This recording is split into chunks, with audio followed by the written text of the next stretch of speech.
Good morning or afternoon, depending on where you're listening from. My name is Francesca Guerrero. I'm a partner in Thompson Hine's International Trade Practice, and I'd like to welcome you to today's webinar. I'm delighted to introduce you to our panelists for today's webinar, who can feel free to turn their cameras on now. We have, first is Brian Mulier, a partner in co-chair of Byrd & Byrne's International Trade and Customs Group, and Daniel Wiedmann, an associated partner in and head of POELLATH's Antitrust Law Department.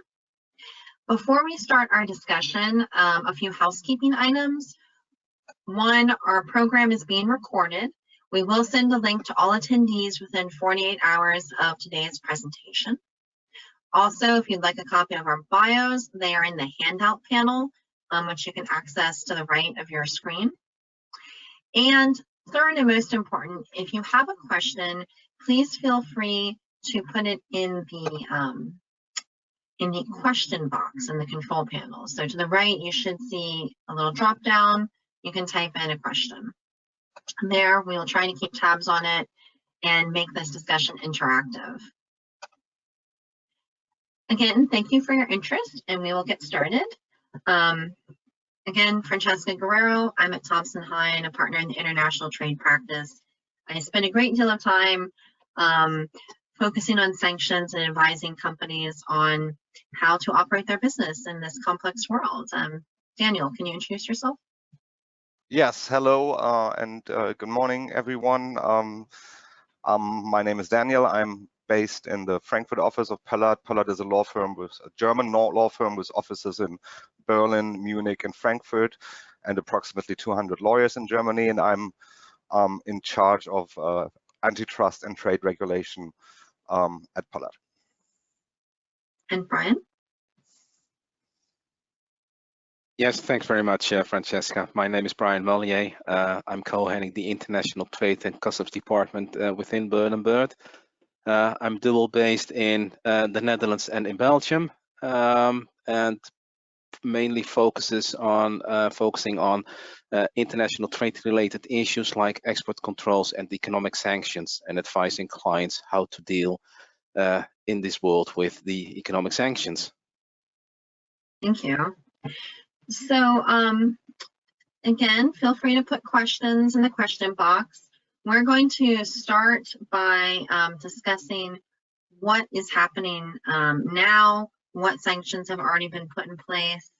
We'll give you a little preview as to what governments might have proposed or how things might happen if there are further steps. And we will spend some time discussing, hopefully a lot of time, how companies can prepare and manage this risk.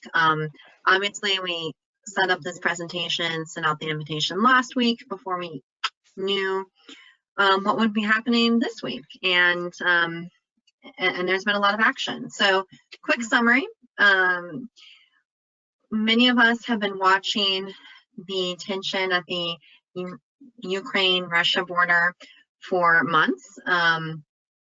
The EU and US and UK governments have been, say, previewing sanctions and other measures they may take if Russia were to take steps to undermine Ukraine or invade Ukraine.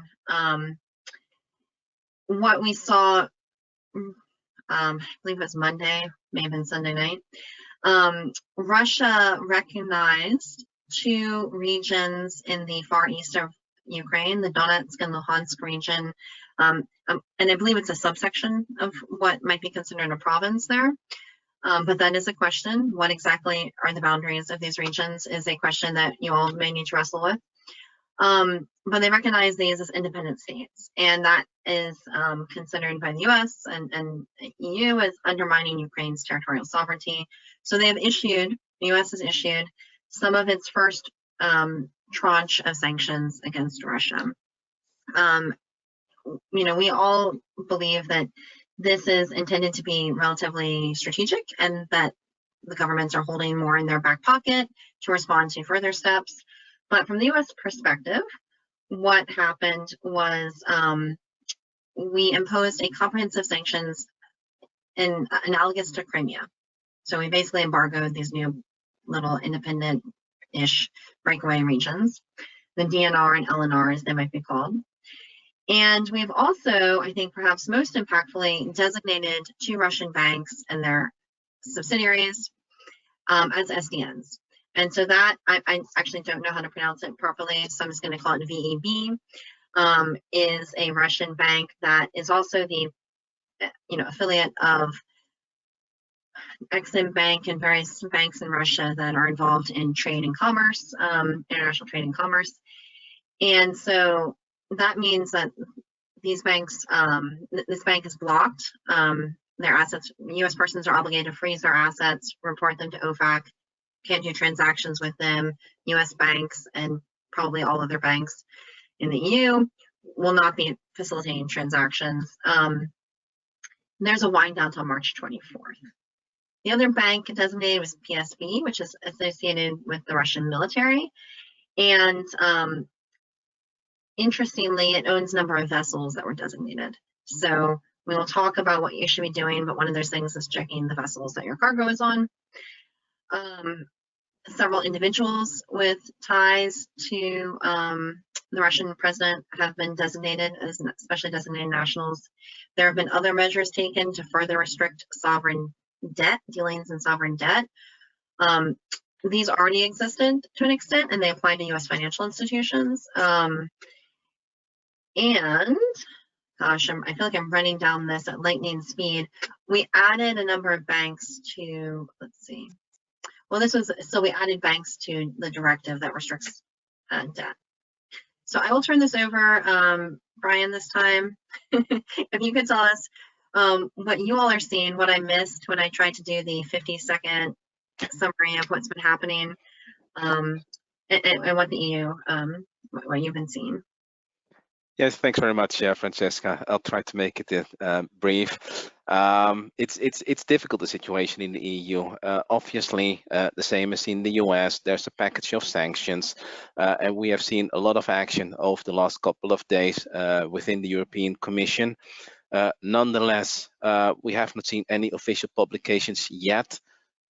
Yesterday evening, the package of new sanctions were announced. So there's in the public domain, there is information on what the new sanctions would look like. I just checked the news, but it hasn't been published yet. I see Daniel is nodding, so I'm sure he checked as well. No news from that side yet. What we can tell, and please, Daniel, chime in if you want to. What we have seen from the European side at this point, and if I say European, it's both the EU and the UK. As you probably know, you're all very much aware, the UK is no longer a member of the European Union, so has its own discretion to issue sanctions. Generally, what we have seen is, on the one hand, sanctions towards persons that are in the entourage of Mr. Putin. Those persons are put on an SDN list, and it's quite a long list. In fact, it's Russian political officials and member of the parliament, very long list of persons that are put on the SDN list.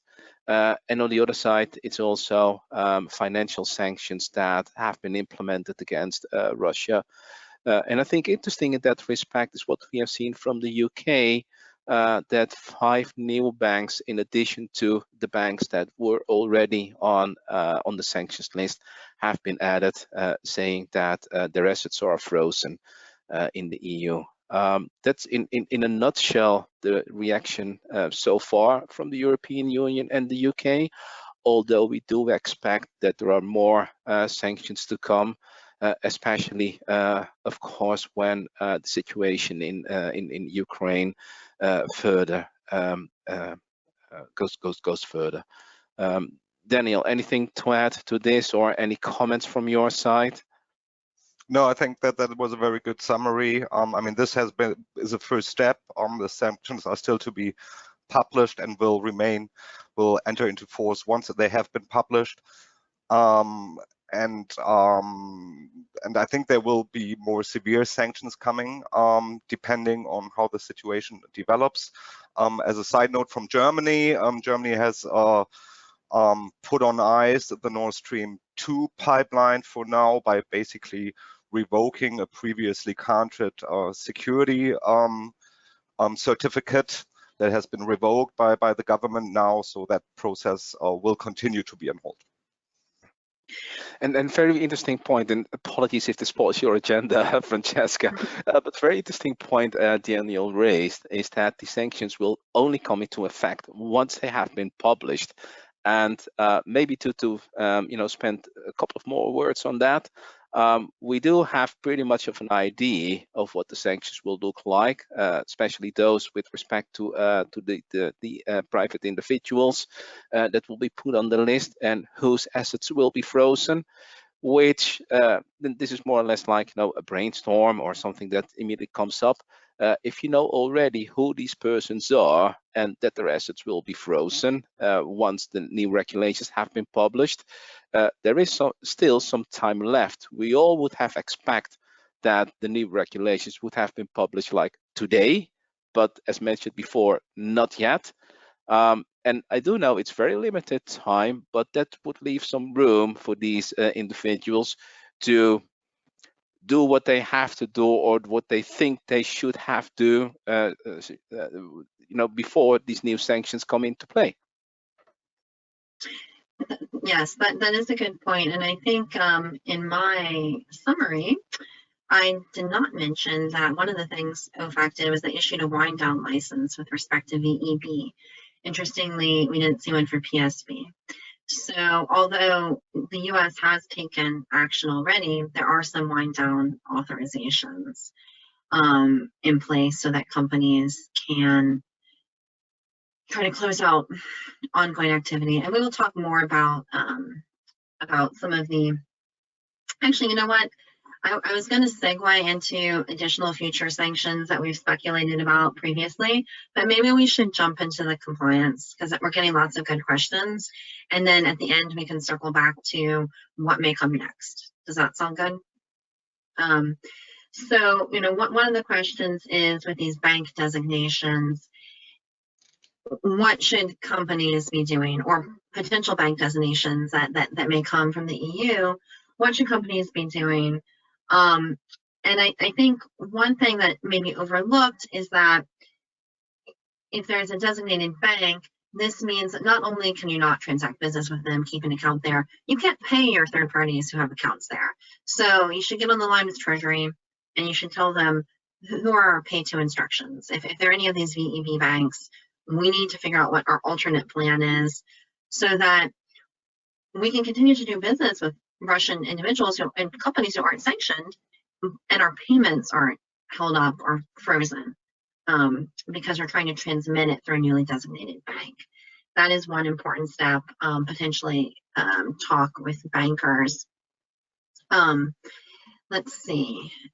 I don't know if you want to add anything there, or if I can just throw out a few questions. And Brian or Daniel, anything to add on the banking designations? I mean, as we discussed previously, I mean, we have financial sanctions already in place from 2014, which are far more limited, which basically prohibit from dealing with money market instruments or securities of 5 banks, including VEB, VTB, Sberbank, and Gazprom Bank. But we understand, as Brian already indicated, that there will be more financial sanctions to come, given the current situation. Okay. Now we have a question. Oh, sorry, Brian. Yeah, no, sorry. What I would like to add is that indeed, we have these sanctions already in place for a number of years, for 8 years already. So we believe that that's also what we experience in practice, that companies are already some kind of used to how to deal with those sanctions. And in all honesty, I do not believe that the new sanctions are in that respect very new to them and will add too much. It's also, of course, a political decision to add more financial sanctions, but I do not believe it would harm the companies too much in that respect. So one of the questions we got about banks is, can we accept payments from our customers who may use designated banks?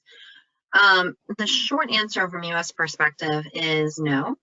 But there are some general licenses and authorizations that would make an exception to that. As I mentioned, VEB currently has a wind down authorization. And then a related question is, what about net payment terms issued to customers who may use these banks? And I think the net payment terms harkens back to our pre-existing sectoral sanctions after Crimea, when a number of Russian banks are already on the sectoral sanctions list or subject to EU restrictions that say you cannot provide, you can't deal in like in debt or equity, but here we're talking about debt of more than X days maturity. And the US has interpreted that to include payment terms. Daniel and Brian, you can correct me about EU law, but I believe they have not. So the question is, if you have a customer who has a bank, who uses a bank, you know, what about net payment terms? I'm going to throw that out there. I have some thoughts, but just what do you do in that situation? You've got a customer who uses a bank. Let's assume you're not making the payment directly to the designated bank. Okay, let's assume you're not making it directly to the designated bank, because we know that would be a no. But they've got some sort of loan from a designated bank. You know about that. Yeah, I think you know, there's different layers to this question, Francesca. And what I picked up from the scenario you described is, first of all, there's receipts from customers that have the banks with a designated bank, and secondly, it's vice versa, where you pay customers in Russia that deal with designated banks. Let's start with the first scenario, where there's a receipt from a designated bank. And I think in that respect, we have to make clear that in the EU, the sanctions towards the banks, and the banks, the 5 banks Daniel already mentioned that are on the list in the EU, is to prohibit access of these banks to financial markets in the EU. Do not provide them loans and do not give them access to financial instruments. That's one. Which leaves open payments to receive from customers dealing with those banks. So in fact, the short answer would be there would be no restriction, and it would be purely legitimate to receive payments from these banks. The more complex answer is that most likely, and that is also something we see in practice, that the bank of the EU company, or well, let us say the US company, EU company, your client, probably has an issue because that bank do not process payments from and to Russia. That is generally, I believe, the attitude of European banks, with probably an exception for Germany, and that's where I can hand over to Daniel. Yeah, not only Germany, I think also Italian banks and there are Austrian banks. There are a number of banks that's still present in Russia, and but as you said, yeah, I mean that generally the framework of the EU sanctions do not prohibit this. I mean they are aimed at restricting Russia's abilities to finance itself on the EU financial market, basically. And at the moment, it seems that the first set of sanctions that is to be expected will also go into that direction. Yeah. With the exception, of course, of the territories Crimea, Sevastopol, and Donetsk and Luhansk. I mean, and these territories are always an exception in that respect. But generally, yes, it's permissible, and it's just the way the banks operate, and some have stricter guidelines internally that would prevent them for engaging into such transactions, but not for all of them. Yeah. Sure, and I should mention, because I know we all deal with sanctions all the time, so it's clear to us, but there are essentially 2 types of bank designations. There are these more targeted sectoral designations that the EU and the US have, which is designed to kind of prevent them from accessing capital, but does not prohibit payments back and forth. But then there are the two new US designations to the SDN list, which are blocking actions. There are more stringent sanctions, and that will prevent payments back and forth. I'm going to answer a question quickly from the question box and then switch to the territorial sanctions. The panel states sanctions have not yet been published and hence are not in effect. So that's just for the EU. The US sanctions are in effect. They have been issued. They are in effect. So OFAC has, and the executive orders have gone into effect from the US perspective. That was just the EU. Now switching back kind of gears a little bit to talking about the territorial sanctions, we have a couple of questions here. I'm trying to scroll down and it doesn't want me to do that.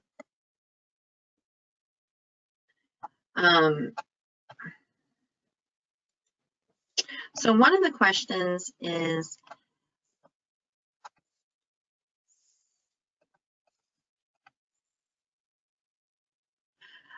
the sanctions as announced, do they currently apply not only to designated persons, but cover goods, services, technology, per the US executive order,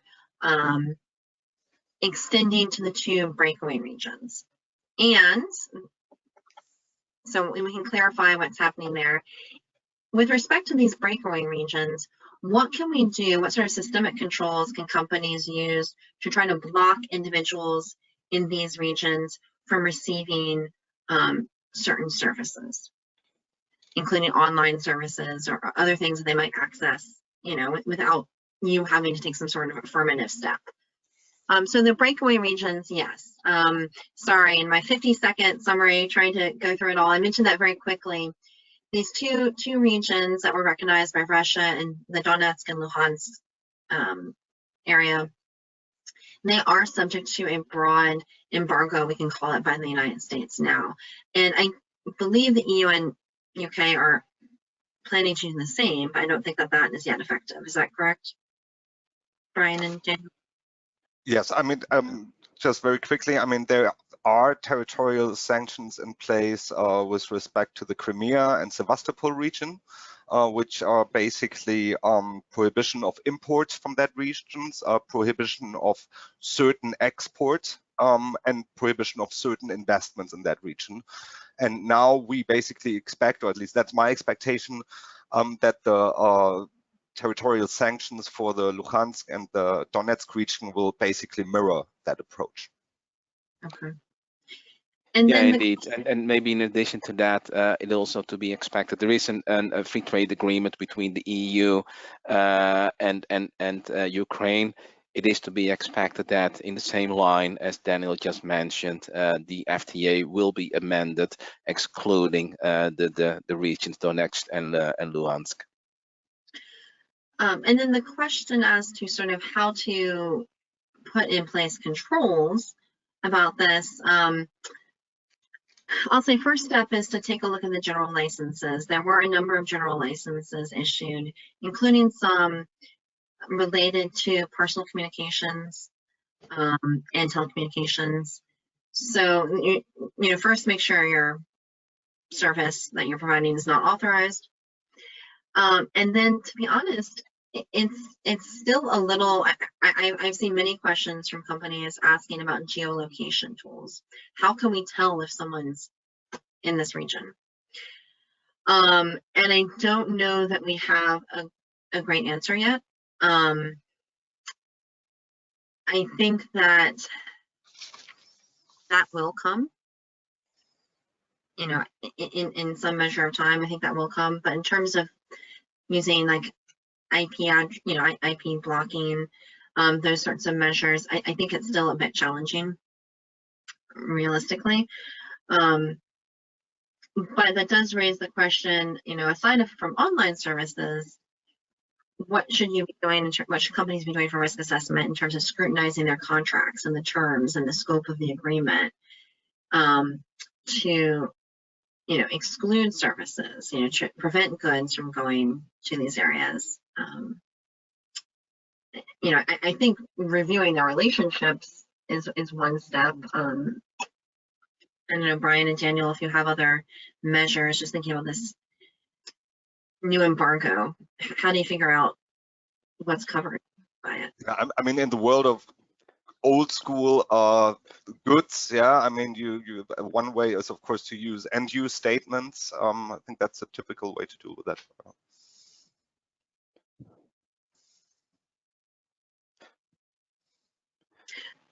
Okay, let's see if we've got other ones.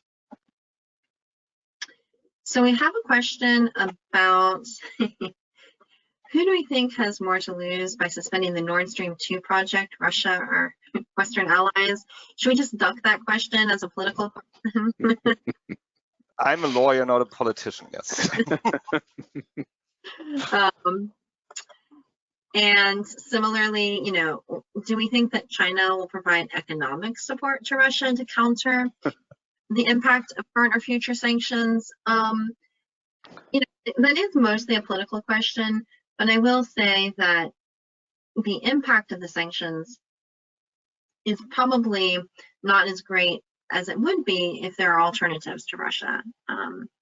You know, Russian reliance on Western capital or services.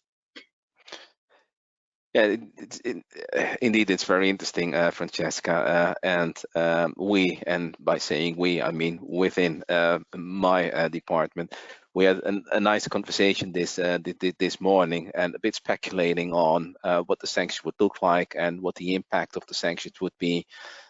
Perhaps also in the next round there could be a prohibition on export controls or a further restriction, saying you know, high-tech items cannot be exported to Russia, where we do know that there's a huge demand globally for semiconductors, where production is low at this point. It would be interesting to see if indeed there would be such a restriction on the export of, let's say, semiconductors, what the other market, meaning China, would do. But it's, you know, it is, well, half political, half economic, perhaps, but it would be interesting to see, though, what will happen and on what side China would be. And I think that's actually an excellent segue to another question someone asked about the potential export control sanctions that may come. Certainly the US was signaling very strongly that they may impose export controls on certain high-tech sectors, mostly related to semiconductor chips and, you know, manufacturing and technology, including extending the foreign direct product rule in some fashion, which is a rule that you know, normally U.S. export controls apply to items that are U.S. origin or have a certain amount of U.S. content. But, you know, if you make your chips, if even a U.S. company is making their chips in some other country, the controls generally don't apply. They're not considered of U.S. origin. The U.S. extended that rule when dealing with Huawei to say that chips that were, you know, certain semiconductor items that were manufactured as a result of U.S. technology, no matter where they were made, they're considered a foreign direct product covered by U.S. export controls, and exports to Huawei required a license. We might do something like that. We've certainly been saying that a lot, that we might extend the foreign direct product rule, and semiconductor chips made outside the U.S. based on U.S. technology would be restricted, in addition to the ones in the US. And that has tremendous impact, like you just said, Brian, on medical devices, on a number of industries where Russia is a significant importer of these products. So how that will play out in terms of the economy is another question, but I do think there's a good chance, because the US government has said it many times, that these controls will come into effect. Yes, if I may add, I mean, in the EU, we also already have an export control regime on Russia since 2014 again. which does not only cover dual use goods for military use, but also equipment for oil, gas exploration. And this is just generally subject to an authorization requirement, and then there's a prohibition for the territory of Sebastopol, Crimea. And I mean, what I hear as rumors, I mean, is high tech, yeah, but also it's heard that Russia is not so reliant on high tech, but that's probably where the sanctions would hurt them most, as the politicians say, is everything that has to do with the exploration of natural resources. So that could be a field for further sectoral sanctions. Yeah, no, it's true. There could be sectoral sanctions, and I haven't seen the U.S. signal this as much, but there could be sectoral sanctions similar to what we did with oil and gas in other sectors. And we got a question about if the U.S. imposes export controls on high-tech items, how will such high-tech items be defined based on ECCN, certain end uses? You know, both of those are possible. The foreign direct product rule with respect to Huawei is defined by ECCN and end user. And so it's possible that both will be used, you know, with Russia. It may be that certain Russian end users are prohibited from getting this equipment, or it might be just simply based on product. I do think it's likely ECCN will be involved in some fashion if we are talking about export controls. So I don't think it will be too vague, but if we go the sectoral sanction route, then it might be more broad. It might be based on, you know, end use more so, which is a little bit more, it'll capture more products potentially, but for more specific end users. I think the compliance folks probably would love to have them be ECCN based because that makes it easier to manage from a compliance perspective. But we just don't know exactly what it'll look like. Well, it's interesting to see, Francesca, because you know, Daniel just mentioned the export control restrictions we already have with respect to specific products. In that case, also in the EU and UK, it's primarily based on ECCN, although in the UK, it's also sometimes also based on the HS code and also the HS, the harmonized system subheading. So there's different ways to control this, either by ECCN or the customs classification harmonized system code. We have one more question, then I think maybe we can segue to talking about additional sanctions that, you know, speculating might happen and how they would impact things. And that was, what are some steps companies should take or consider if they have distributors located in Ukraine to sort of mitigate the risk, move towards compliance? What should companies be doing with their distributors who cover the Ukraine?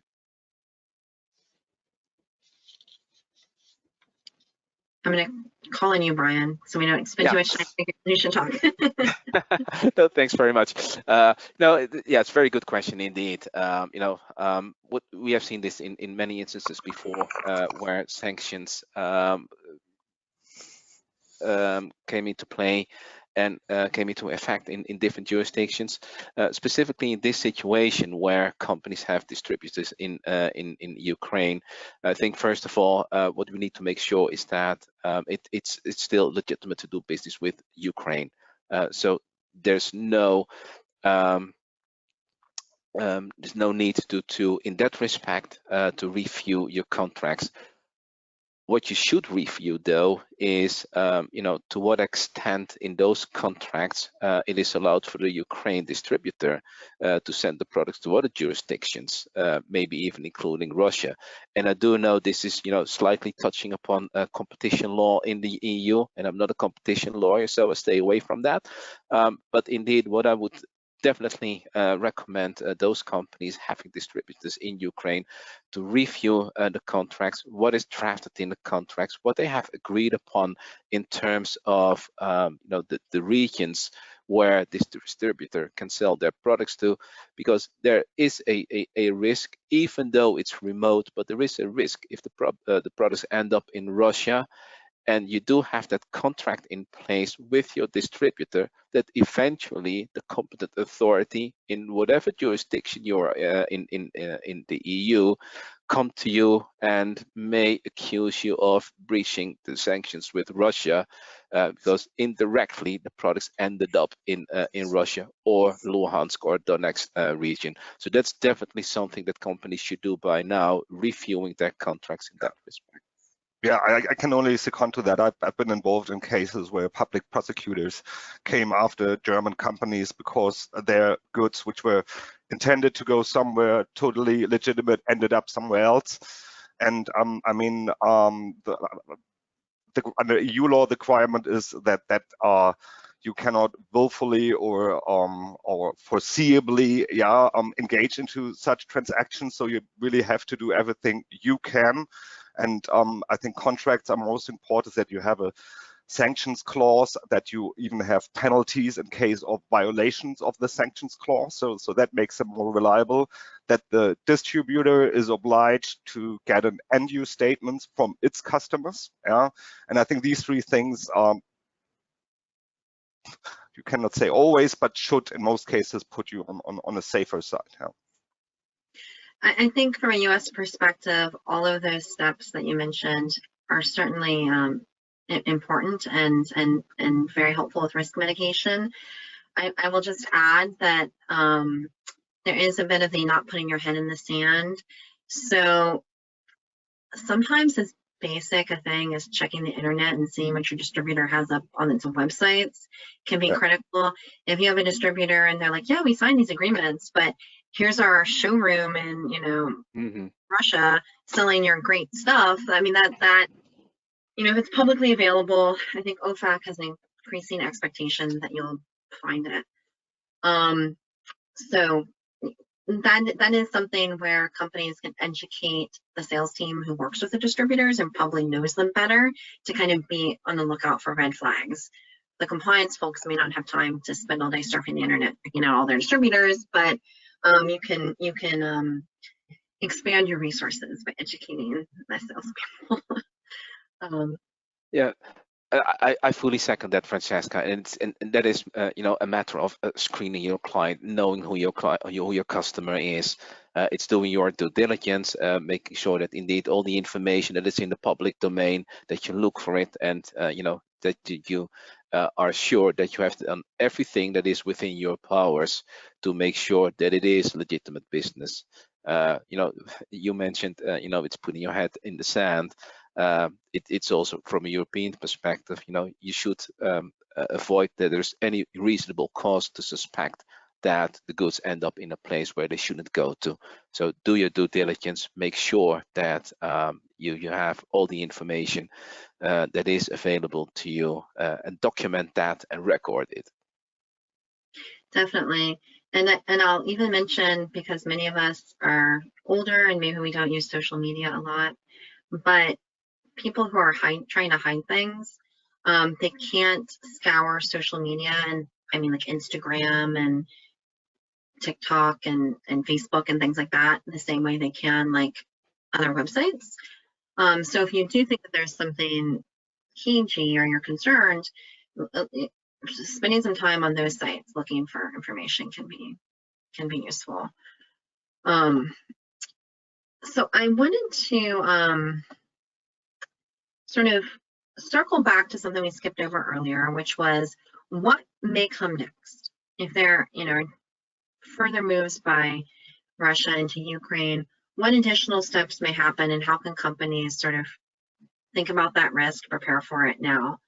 One of them is, I think fairly obviously, if more Ukrainian territory were to be recognized as independent, or if Russian troops move into Ukrainian territory, then we can expect the same comprehensive sanctions to apply to those territories.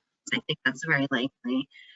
From the risk assessments that we've looked at, and I'm not an expert in this sort of military political strategy, but the areas east of the Dnieper River in Ukraine are the areas that people consider highly at risk. Also, perhaps, the southern part of Ukraine. So, we do think it's probably wise to start looking at your relationships in those regions and just getting a handle on what might happen, what might be impacted if, the territorial restrictions expand. Any other thoughts about sort of territorial restrictions and embargoes? How companies can do a risk assessment there? Yeah, well, Francesca, and I think we mentioned it at the start of this this webinar.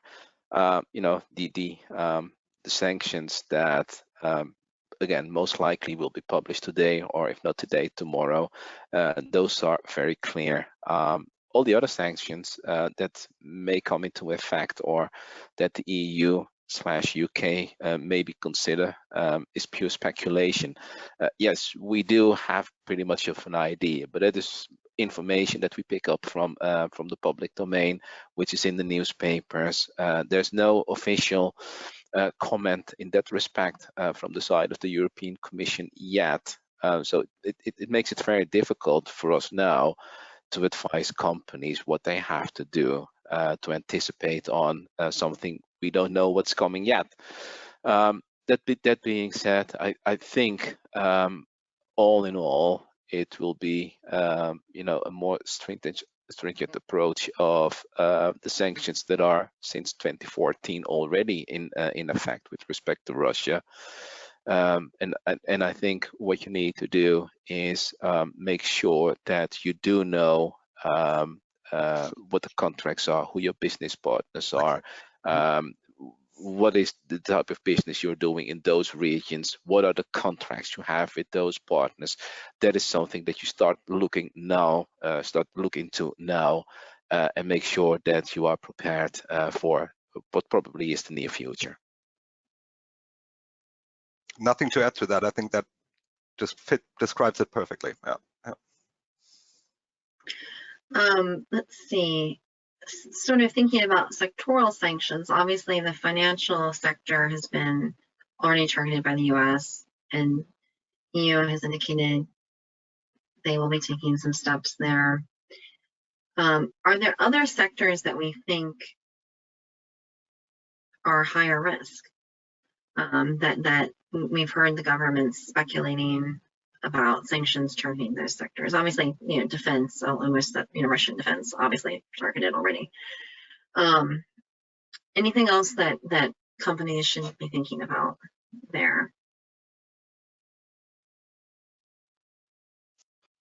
I admit I don't have any. Well, I'm silent because I'm thinking, Francesca, it's a very good question. No, these indeed are the most likely sectors that you need to look into. I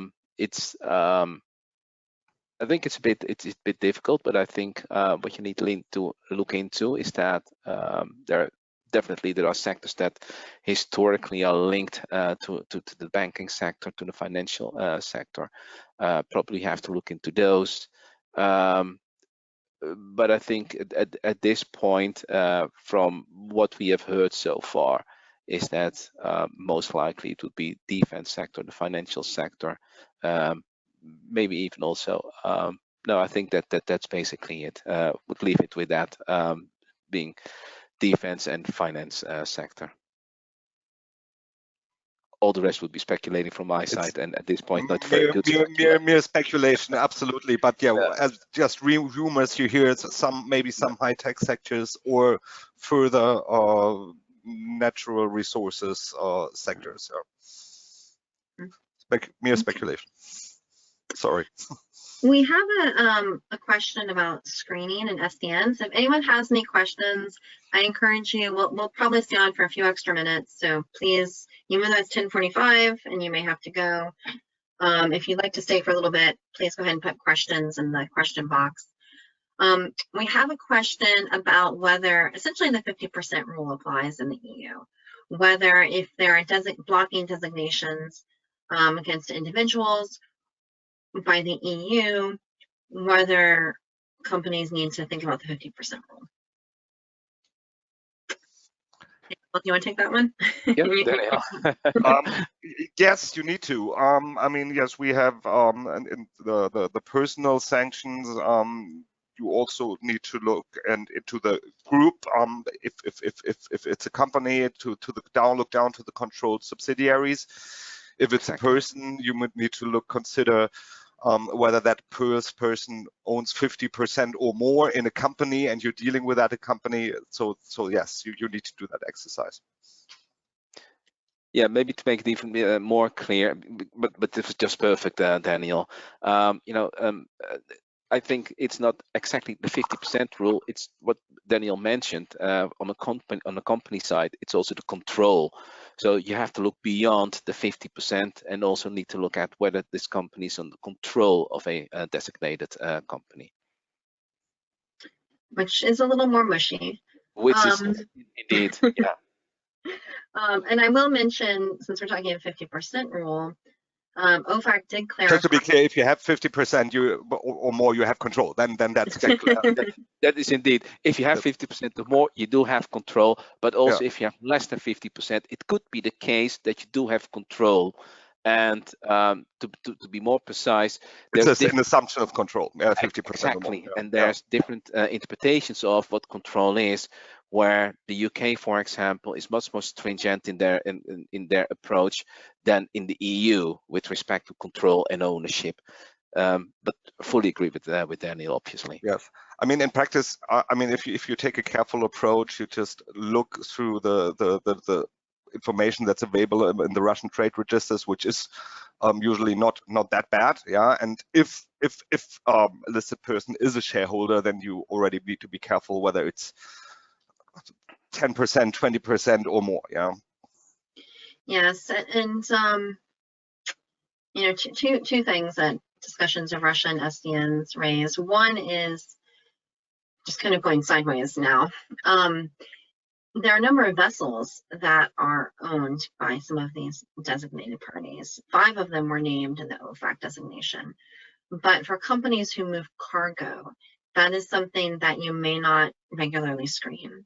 You may not regularly screen what vessel is moving your cargo. But if you're shipping goods in that region, I would suggest that you take a look at the scope of your screening and expand that, and also consider the ownership and control aspect. It also, raises the issue for me of restructuring. I mean, we have seen that Russian entities are very good changing ownership, restructuring, selling assets in response to the oligarch designations. So I think that there's going to be a lot of need for some deep diligence to really kind of look behind who the purported new owners are, to get comfort just that whether they're actually different people, not the person's housekeeper, for example. I have seen that. So you're going to need to be doing good diligence on these Russian entities. Let's see. There's another question about vessels. Maybe in addition to that, Francesca, because it's a very good point. But at the same time, again, this is from experience. Yes, you have to be very careful with restructuring and need to look into that.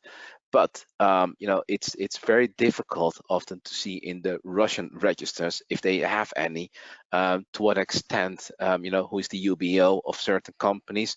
So due diligence into Russian companies and to detect what exactly the ownership is might be very complex and a very time-consuming exercise to do. Yes, no, definitely. We had a follow-up question about the vessels and about whether these are only going into the designated regions in Ukraine. I much like with reorganization and restructuring, it's possible that vessels will be moved out of that area if the owners perceive them to be getting scrutiny. So they might be moved to other regions, you know, to sort of avoid that scrutiny. So I wouldn't restrict your screening of vessels. And that's a good point. I wouldn't restrict your screening of vessels to that region. I think that is going to be higher risk, but it's probably a good practice, generally speaking, to screen vessels, especially if you're directly contracting with them for cargo shipments and not using another organization that is screening them. But it's a good practice to screen them generally.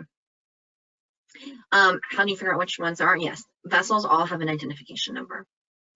So you can screen them by identification number.